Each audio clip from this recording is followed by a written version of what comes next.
ሰይጣን መቼ እንደሚጥልህ አታውቅም። ሰይጣን ዝም ሲል ስልት እየቀየረ ነው እንጂ ትቶ እንዳይመስል የሚባለው ነው። ክፉ ሐሳብም ወዲያው እንዳየህና እንደሰማ ካላስወገድከው ከዋለ ካደረ ነፍስህን ሳያቃጥላት አይለቅህም። ክርስቶስ እኮ የሕይወታችን ገዥ ነው። የሕይወታችን ራስ፣ የሕይወታችን አለቃ፣ መሪያችን። እሱ ያልፈቀዳት ውሎ እንዴት ብላ ትወራለች?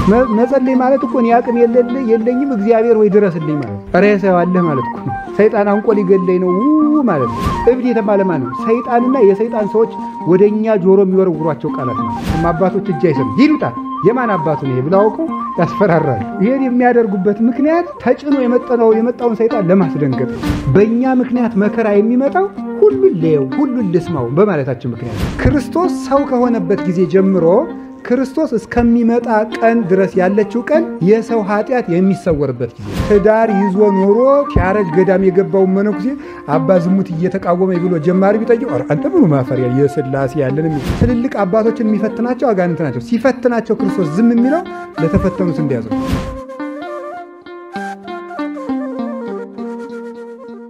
አንድ በገዳም የነበረ ትልቅ ባይታዊ ነበርና ደቀ መዝሙር አለው። ደቀ መዝሙሩ ጸሎት አይወድም። ልጄ ባክህ ጸሎት አታቋርጥ፣ ጸሎትህን ካቋረጥክ አጋንንት ሕዋሳትህን ለኃጢአት አሳልፈው ይሰጡሃል እያለ ይነግረዋል። እምቢ ብሎ ዘመኑ ጨረሰ። መሃል ላይ አቋርጦ ተቀሰፈና ሞተ። ተቀስፎ ሙቶ ይሄ ሰው ደቀ መዝሙር የት ደርሶ ቢሆን እያለ ወደ እግዚአብሔር ያመለክታል። ወደ እግዚአብሔር ሲያመለክት የጻድቃንን መኖሪያ ሁሉ ሲያሳየው ኖረና የሚገርመው ይሄኛው መነኩሴ ነው ደቀ መዝሙሩ። ከኃጥአን መኖሪያ ሲደርስ ደቀ መዝሙሩ እስከ አንገቱ ድረስ እሳት ወርሶ ታየ። ልጄ ከዚህ ትድናለህ ብዬ አልነበረም ወይ ጸሎት አታቋርጥ ያልኩህ?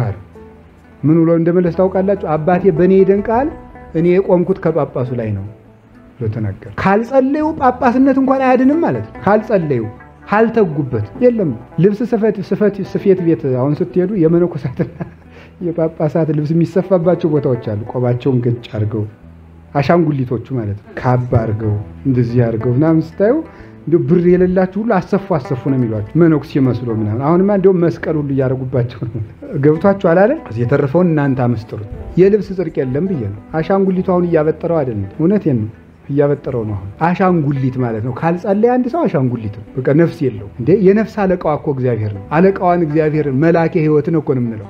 ክርስቶስ እኮ የሕይወታችን ገዥ ነው። የሕይወታችን ራስ፣ የሕይወታችን አለቃ፣ መሪያችን ነው። እሱ ያልፈቀዳት ውሎ እንዴት ብላ ትወላለች? እሱን ሳናስፈቅድ እንዴት ያለ ሌሊት ይታደራል? ስለ እግዚአብሔርን አስፈቅደን መኖር አለም። የሰው ጎዳናው ከእግዚአብሔር ከተነሳ ይቀናለታል ብሏል ቅዱስ ዳዊት። በጸሎት ከእግዚአብሔር ተነስተህ ከሄድክ ይከናወንልሃል። ከራስህ ተነስተህ ከሄድክ በራስህ ትጠፋለህ። ስለዚህ ከእግዚአብሔር የተጀመረ ነገር ከእግዚአብሔር ያደርሳል። ጸሎት ልብን ይጠብቃል። አሁን እግዚአብሔር ካስቻለን እግዚአብሔር ቢረዳን ጸሎት ላለማቋረጥ ለራሳችን ቃል ብንገባ ጥሩ። እንደው ነገ ሰኞ ነው መቼ ሰኞ የሁሉ ነገር መጀመሪያ ሰኞ ጀምረን ቢሆን ነገ እንደው ውሃው ቢሰበሰብ ጥሩ። ውሃው ተሰብስቦ ነገ ጸሎታችን ላለማቋረጥ እስቲ እንትጋ።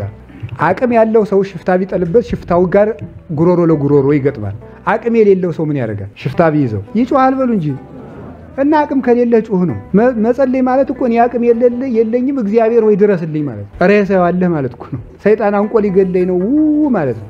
ጸሎት ማለት እኮ ጩኸት እኮ ነው። ወደ አንተ ጩሄ የለመንኩት እንዳቤቱ ልመናዬን ስማኝ። ጩኸት ያለው ዳዊት ጸሎቱን ለዚህ ነው።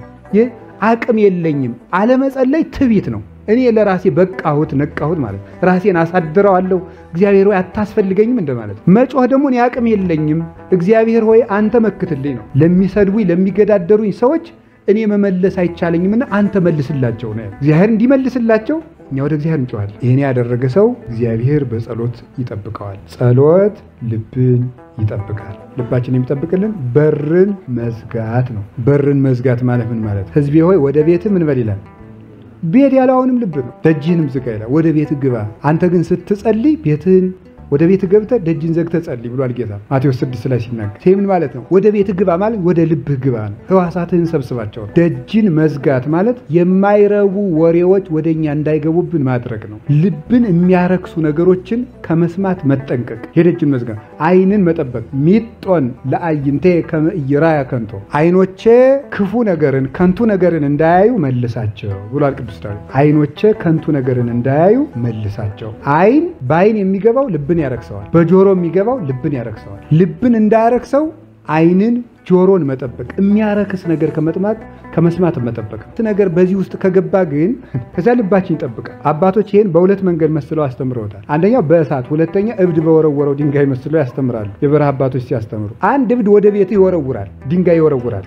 ወደ ቤት በበሩ ድንጋይ ይወረወረ፣ ድንጋዩ ይከመች። ዝም ብለህ ብታየው ምን ይሆናል ይላል። በውጭ ቆመ ዝም ብለህ አንድ ቀን ሲወረውርበት ዋለ፣ ሁለተኛ ቀን ሲወረውርበት ዋለ፣ ሶስተኛ ቀን ሲወረውርበት ዋለ፣ አራተኛ ቀን ሲወረውርበት ዋለ። አንድ ቀን ወረወረበትና ግማሹን ሞላው፣ በግማሹ ገብተተኛ። ሁለተኛ ቀን ወረወረበት፣ ጥቂት ጠባብ አግኝተተኛ። ሶስተኛ ቀን ወረወረበት፣ ሞላ። መጨረሻ ላይ እብዱ ከቤትህ ምን ያደርጋል? ያስወጣሃል። በሉ እንጂ ያስወጣ። እብድ የተባለ ማን ነው? ሰይጣንና የሰይጣን ሰዎች ወደኛ ጆሮ የሚወረውሯቸው ቃላት ናቸው። እነዚያን ዝም ብለህ ወደ ጆሮ ሲገቡ ዝም ብለህ የምታዳምጥ ከሆነ ከልብህ ተወጣለህ። ድንጋይ ሞላው ማለት ቤቱን ድንጋይ ሞላው ማለት ልብ ውስጥ የማይረቡ ነገሮች ሞሉበት ማለት። ስለዚህ ድንጋዩን መጀመሪያ ሲወረውር አውጣው ማለት መጀመሪያ እንደሰማ ሐሳብን አውጥተህ ጣል። ወይ አትስማ ወይ ደግሞ ስትሰማ ነገሩን እንደ ከንቱ እያይ ወዲያው ታው መልሰህ አታንሰላስለው ማለት ከንቱ ነገር። ያየኸውንና የሰማኸውን ነገር እንደ እሳት አድርገው ይላሉ። ያየነው የሰማነው ነገር ወደ ምኞት ይቀየራል፣ ምኞት ወደ ተግባር ይለወጣል። ያየኸውንና የሰማኸውን ነገር እንደ እሳት አድርገው ማለት እሳት ድንገት ብትይዝ ምን ታደርገዋለህ? ድንገት እጅ ላይ ቢያርፍ እንደምታደርገው ወርውራው ነው። ወዲያው ብትይዘው ምን ያደርጋል? ሳያቃጥል አይለቅህም። ክፉ ሐሳብም ወዲያው እንዳየህና እንደሰማህ ካላስወገድከው ከዋለ ካደረ ነፍስህን ሳያቃጥላት አይለቅህም። ስለዚህ እሳት ነውና ወዲያው አይተ ሰምተ ወደ ልብ የገባውን ነገር ወዲያው አውጥተህ ጣል። ሽሽ ሐሳቡን፣ ይህንን ሐሳብ ሽሸው። ስለዚህ በርን መዝጋት ማለት ነው። ክፉ ነገሮችን ከማየትና ከመስማት ምን ማድረግ ነው? መከልከል ማለት። ክፉ ነገሮችን ከማየትና ከመስማት ከቤት መውጣት። ዲና የምትባል ነበረች ኦሪት ዘጸአት ምዕራፍ 34 ላይ ያለች የያዕቆብ ልጅ ናት። እና እሷ ሳይቸግራት ብድግ አለችና ብድግ ብላ ከሰፈር ወጣችና ወጣ አለችና በሴኬም ያሉ ሰዎች በሙሉ አገኟት። ከወጣቶች ጋር ተሰብስቦ አንድ ወጣት ጠለፈና አስነወራት፣ ክብሯን አጣች። በዚህ ምክንያት ደግሞ ወንድሞቿ ሄደው ሕዝብ አጠፉ፣ ገደሉ። ይቺ ዲና የምትባለው ነፍስ ከልቧ ወጣ የምትኮበልልናት ማየትን በቃ የምትቅበዘበዝ፣ ሁሉን ማየት ደስ የሚያሰኛል፣ ሁሉን መስማት፣ ሁሉን መነካካት ደስ የሚያሰኛል፣ ከሁሉም የምትወጥ ሁሉም የምትደርስ እቺ ነፍስና ዲና ራሷም ነውር ውስጥ ገባች፣ ክብሯን አጣች። ወንድሞቿም ነፍስ ገደሉ። በዚህ ምክንያት አባቷ ያዕቆብ ድንኳን ነቅሎ ተሰደደ። በእኛ ምክንያት መከራ የሚመጣው ሁሉን ለየው ሁሉን ልስማው በማለታችን ምክንያት ነው። እንሞክረው ተብሎ የተጀመረ ነገር ነው መከራ ሆኖ ከሰዎች ልብ አልወጣ ያለው እንደ ቀላል የተጀመረ ነገር። ስለዚህ ሁሉን ከማየትና ሁሉን ከመስማት መቆጠብ። የማይረባንን ነገር ሁሉ ትምህርት ቤታችን አይደለም፣ ሁሉ መምህራችን አይደለም። መውጣት አለብን ከዚያ ከማይረባን መስማት፣ የማይረባንን ከማዳመጥ መውጣት አለብን። ደጅን መዝጋት ማለት ይሄ ነው። ቀጥሎ ምን ማለት ነው? መትጋት ነው። ይሄ ትጋት የሚባለው በስነ መለኮት ትምህርት ምን ይባላል? ዋችፉልነስ ይባላል። ዋችፉልነስ ማለት ንቁነት ማለት ነው። መትጋት ማለት ይሄ ነው ትርጉሙ። መትጋት ማለት መንቃት ማለት ወይም አቴንቲቭነስ ማለት ነው። በንቃት ነቅቶ መከታተል፣ እያንዳንዷን ነገር መከታተል። ለምሳሌ አንድ ሰው ዝሙት ይቃወመዋል። ዝሙት ሲቃወመው እኔ እንግዲህ ከሴት እንኳን ልደርስ አላይም ይበል። ሰይጣን ለዚህ ሰው የሚያቀርብለት ነገር እንዴት እንደሆነ እንገራችሁ። ወር 2 ወር ከኃጢአቱ ከራቀ ምን አይነት ነገር ያቀርብለታል? መንደር ሲሄድ አንድ ሴት ትክብያ ላይም ብሎ ድንገት ሲደርስ አንድ ሴት ጥጥ እየፈተለች እግሯን ገልጣ ያገኛታል። ያንን እንግዲህ በሌላ ሰዓት እኮ መሄድ ይችል ነበር። ሰይጣን በዚያ ሰዓት እንዲደርስ የሚያደርገው አንተ ካላየ እኔ የምታየውን አዘጋጃለሁ ማለት ነው። በዚያ ምክንያት ወደ ቀደመ ምኞቱና ወደ ቀደመ ኃጢአቱ ይመለሳል። ያን ጊዜ አቴንቲቭ ሆነህ አንተ ንቁ ሆነህ ሰይጣን ዛሬ ያዘጋጀልኝ ወጥመድ አለ ብለህ ተዘጋጅ ነው። ያን መከታተል ነው። እንቅልፍ የሚቃወመ ሰው አለ ሌሊት ተነስቶ ለመጸለይ 7 ሰዓት እየተነሳ መጸለይ ካስለመደ ሰይጣን ያችን ሰዓት ማሳለፍ ከፈቀደ እንግዳ መጥቶ ያመሻል። እንግዳ መምጣቱ ላይ አይደለም ችግሩ፣ እንግዳውን ሰይጣን ያመጣው አይደለም ችግሩ። ከእንግዳው ጋር ረጅም ጨዋታ እስከ 5:30 ማምሸት ነው። ያ ሲሆን ከዚያ በኋላ ምን ይላል? ይተኛሉ።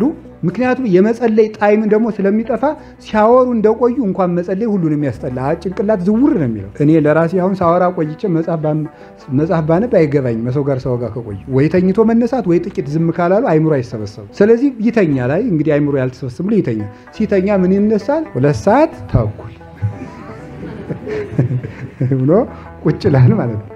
ይሄ ምን ማለት? ስለዚህ ማታ ስናመሽ ምን ማለት ነው? በንቃት መከታተል። እሱን መከታተል ይባላል ንቁነት ወይም ትጋት። ትጋት ማለት እሱ ነው። እያንዳንዷን ነገር በንቃት መከታተል። ሰይጣን ወይ ወደ ነበርንበት ኃጢአት ለመመለስ ወይም የያዝነውን ጥሩ ጎዳና ለማቋረጥ የሚደረድራቸውን ትንንሽ እንቅፋቶች ሳይቀር በትኩረት መከታተል ማለት። ለምሳሌ አንድ ነገር ልንገራችሁ። ዮሴፍ ሎሌነት ከገባበት ቤት የንጉሱ ሚስት ና አብረን እንተኛ ብላ ጠይቀዋለች።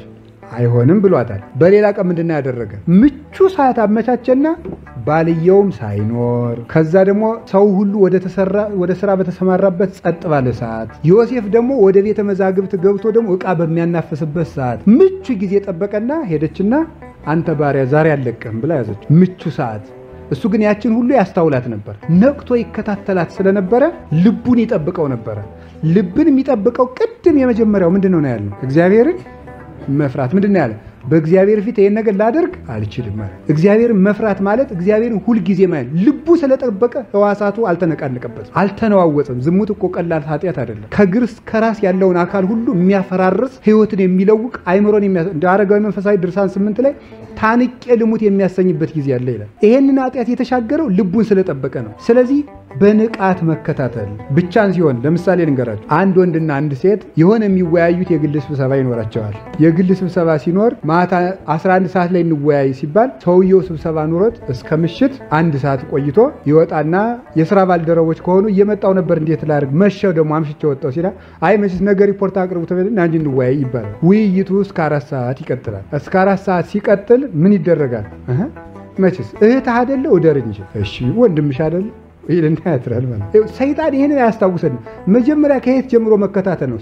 ስብሰባው ሲራዘም አሁን መሽቶ እንገናኝ ሲባል ከዚያ ቀጥሎ ውይይቱ ለስንት ሰዓት ይፈጃል የሚለውን አስቦ ሰይጣን ቀጥሎ የሚወልደውን ጭምር ማሰብ ምን ይባላል? ትጋት። ልብን ነቅቶ መጠበቅ ማለት። ይችን ነው ጌታ የማቴዎስ ወንጌል ምዕራፍ 24 ቁጥር 42 ላይ የነገረን ማለት። ጌታችሁ በምን ሰዓት እንደሚመጣ አታውቁምና ሁልጊዜ ንቁ ያለን ለዚህ። ሁልጊዜ ነቅታችሁ ተግታችሁ ጠብቁ። እቺ ትጋት ማለት እያንዳንዷን ሰዓት ባትኩሮት ማየት ሰይጣን የሚያደርጋትን ነገር ሁሉ ማለት ነው። መጽሐፈ ሐዊ ላይ ቅዱስ ባስልዮስ ዘቂሳርያ ምን ብሎ ይናገራል? መነኩሴ ምንድነው ባይታዊ በማይጠቅም ርህራሄ ይወድቃል ይላል። የማይጠቅም ርህራሄ ምንድነው? 30 ዓመት 40 ዓመት ከዘጋው ባይታዊ አንድ ሴት ትሄድና ጫንቋት ነው እኮ እሷም አባቴ ከጉድ ያውጡኝ ችግር ውስጥ ላይ ብላ ታለቅሳለች በሩ ላይ። እሱ ሴት አይቶ አያውቅም። መች እንዴት አደርጋለሁ የእግዚአብሔር እንግዳ አይደለች ላውጋት ብሎ ሲወጣ ችግር ማለት። ስለዚህ ምን ማድረግ ነው ያለበት? እሱ የፈለገሽም በይ ነው።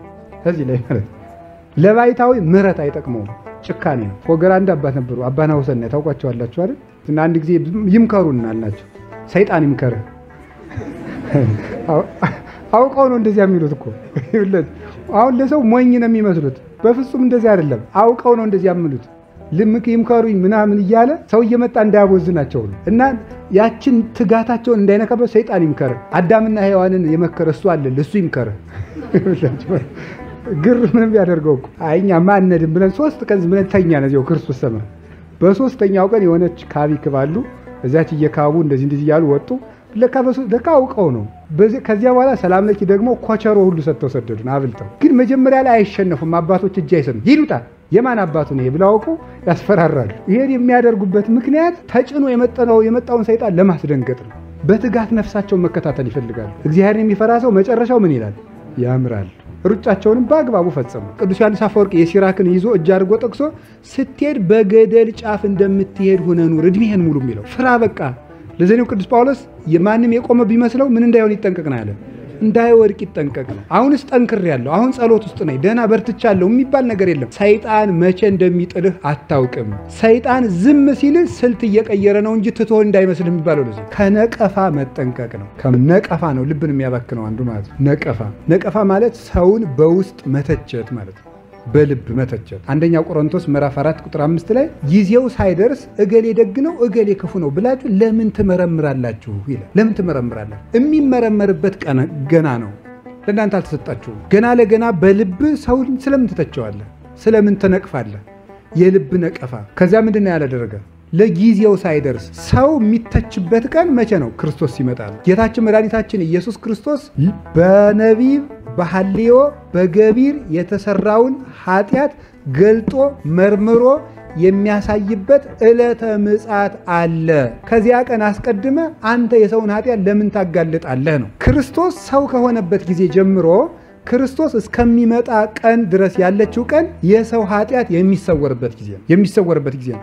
የሆሳዕና ዕለት ጌታ በአህያ ተጭኖ የሄደበት ምክንያት ይሄ ነው። አህያ ማን ነው? እኛ ነን አይደል እንዴ? አህያ እኛ አይደለንም? አህያ የተናቀች እንስሳ አይደለች የማትበላ ማለት ታዲያ ምንድነው አህያ እኛ ከሆነ ምን ማለት ነው የኛን ውርደታችንን ይሰውርላችኋለሁ ነው የምሰውር ነው ከባቴ አበሳ ነኝ ኃጢያትን የምሰውር አምላክ ነኝ ክርስቶስ የሰወረውን ኃጢያት አንተ የምትገልጥ ምንድነህ ነው እንዲኖር አይደል ደሞስ ምንድን በምን ታውቃለህ አናውቅም እኮ እውነቴን ነው የምነግራችሁ አረጋዊ መንፈሳዊ ምን ይላል የሰውን ጠባይ ማወቅ ከፈለክ መምህራንን ጠይቅ መጻሕፍትን መርምር ይላል መምህራንና መጻሕፍት የሰውን ልብ መርምር ይላሉ እንዴ ብሎ መመርመር እንዳይገባህ ይነግሩሃል የሰውን ልብ አትመርምር እንዲህ ነው ብለ የሰውን ልብ አትመርምር ሰው ለምን እንዳጠፋ አታውቅምና ባጠፋበት ጥፋቱ አትፍረድበት ተሳስቶ ይሁን አቅቶት ይሁን ምን ሆኖ ይሁን ራሱ ባለቤቱና እግዚአብሔር ብቻ ይተዋወቃሉ አትፍረዱ በጣም ከባዱ ኃጢያት የመፍረድ ኃጢያት ሰውን ይመፍረድ አንተ እንደው አታፍርም በስመ አብ ወልድ ወመንፈስ ቅዱስ አዷል እንዲሁ ነህ እንደው አንተ እንዲህ ታደርጋለህ አይባል ሰይጣን ያንን የፈረድንበትን ኃጢያት እኛ ላይ ነው የሚያሰፍረው እግዚአብሔርም ረድኤቱን ይነሳል ሁሉ ጊዜ የሚተረክ አንድ ታሪክ አለ አይደል አንድ መነኩሴ በገዳም ሲኖር 15 ዓመት ሆኖ የማግባት ሐሳብ ይቃወመው ነበር እሱ አላገባም እያለ የተጋደለ ሰይጣን አግባ ይለዋል 15 ዓመት ተጋድሎ ሲያቅተው በቃ እንግዲህ ላግባ ብሎ ከተማ ተነስቶ ሄደ ሲሄድ እግዚአብሔር ቸር አይደል አቅማችንንም ያውቃል ድካማችንን ደግሞ ከንቱ ያስቀር አንድ የበቃ ባይታዊ ይኸውላችሁ አንዱ ባይታዊ ሄዶ ጠየቀ እጅ ቀድሞ ሄዶ ምን ሆነ ነው አለ አባቴ እኔማ የዝሙት ኃጢአት እየፈተነኛል አንተ የእንጦንስና የመቃርስን ቆብዘህ እንደዚህ ስታስብ አታፍር ምኑ ማፈሪያ ነህ ተበልሶ ተስፋ ቆርጦ ወጣ ስለዚህ በገዳም ያሉ አባቶች ምን ያሉ ላልተፈተነ መነኩሴ ጾርህን አታውራ ይላል ተፈትኖ የማያውቅ ሰው ብትነግረው ኦሮ ግዚያ የመድኃኒዓለም ያለንም ለምሳሌ አሁን ትዳር ይዞ ኖሮ ሲያረጅ ገዳም የገባው መነኩሴ አባ ዝሙት እየተቃወመ ብሎ ጀማሪ ቢጠይቅ አንተ ምኑ ማፈሪያ የሥላሴ ያለንም ለምን እሱ ጨርሶት መጥቷል አይፈትነውማ ስለማይፈትነው ለተፈተነው አያዝንለት ስለዚህ ተፈትኖ ላላለፈ መነኩሴ ፈተናህን አትናገር የሚባለው ለዚህ አሁን ምን አደረገ አባቶች እንኳን እኮ እንዲፈተኑ የሚያደርጋቸው ትልልቅ ደረጃ ደርሰው እንዲፈተኑ የሚያደርጋቸው ምንድነው ለተፈተነ ሰው ምን እንዲሉ ጭምር ነው ፈተና በሁለት መንገድ ነው አንደኛ በራሳችን እንፈተናለን አጋንንት አምጥተው ደግሞ እንፈተናለን ትልልቅ አባቶችን የሚፈትናቸው አጋንንት ናቸው ሲፈትናቸው ክርስቶስ ዝም የሚለው ለተፈተኑት እንዲያዝኑ አባ ጳኩሚስ ሳይቀር ይፈተን ነው ጅብ በመጣች ጊዜ ሀፍረተ ስጋውን አውጥቶ እባክሽ ብይልኝ እስኪል ድረስ ይፈተን ነው ግን ታላቁ ጳኩሚስ ቅዱስ ሚካኤል እንዲህ ብለ ስራት ስራ ብሎ ኋላ የመነኮሳትን ስርዓት እንኳን ከቅዱስ ሚካኤል ተምሮ የጻፈው ያ ታላቁ ጳኩሚስ አጋንንትን በዝምታው አንቀጥቅጦ የሚያወጣቸው ጳኩሚስ በዚህ መጠን ይፈተን ነበር ለልጆቹ እንዲያዝንላቸው እንጅርኩስ ስለነበር አይደለም ሄዶ አወራው ወጥቶ ተስፋ ቆርጦ ሲሄድ አንድ ሌላ ትልቅ የበቃ ባይታው ይላከለት እግዚአብሔር የት ትሄዳለህ እንዲህ ተፈትኝ ዋላ አደረገና በል እንዲህ አድርግ እያዋልክ ብላ ዮሐንስ ወንጌል ድገም ተስፋ አትቁረጥ ትትና ይኑርህ ብሎ መከረውና ይቀልልሃል ብሎ መክሮት ሄደና ለሰው እንዲያዝን ለዚያ ላልተፈተነው ሽማግሌ የዚህን የወጣቱን መነኩሴ ዝሙት ገልብጥበት እግዚአብሔር አለ እንደ ንብ ወስዶ አሰፈረበት በዚያ ላይ ያኛው 15 ዓመት የለፋበትን እሱ በአንድ ቀን ተነስቶ ወደ ከተማው በአንድ ቀን እያበደ ቸርቁን ጥሎ የት እየሄድክ ነው አለው ደግሞ ያው ቆየው ደግሞ አያችሁ ያው ባይታው ቆየው መንገድ የት እየሄድክ ነው እንደዚህ ተፈተኝ ሁለተኛ በሰው አትፍረድ ለሰው ዘንድ አትፍረድ ብሎ ስርዓት አስተምሮ መለሰው ይላል ደግሞ እሱም ደግሞ እንዳይጠፋ ማለት እግዚአብሔር አዛኝ ስለሆነ ስለዚህ በልባችን መንቀፍ አሁን አርምሞ የሚባል አለ አባቶች እናቶች የሚይዙት አርምሞ ማለት ዝምታ ነው በጣም ብዙ አይነት አርምሞ አለ ክፍት አርምሞ አለ ዝግ አርምሞ አለ ሌላ ጊዜ ትማሩታላችሁ ወይም ለመነኮሳት ጋር እናወጋዋለን ዝግ አርምሞ የሚባለው ምንም ነገር እባብ እንኳን ወይም ጊንጥ ከቤቱ ብትመጣ ምንም ነገር የማይተነፍስ ባይታዊ ከልብ ጸሎት ደረጃ ያለው እሱ ማለት ነው እነሱ የሚይዙት አርምሞ ትክክለኛው የመጨረሻው አርምሞ ነው በልብህ እየነቀፍክ ግን አርምሞ ብትይ የለህም በልብህ እየነቀፍክ አፈ ዝም ብሎ ልብህ እያወራ ከሆነ አርምሞ የለህም ብሎ ይነገር አርምሞ የሚሆነው ልብ ሲያርፍ ነውና በልብ አለመንቀፍ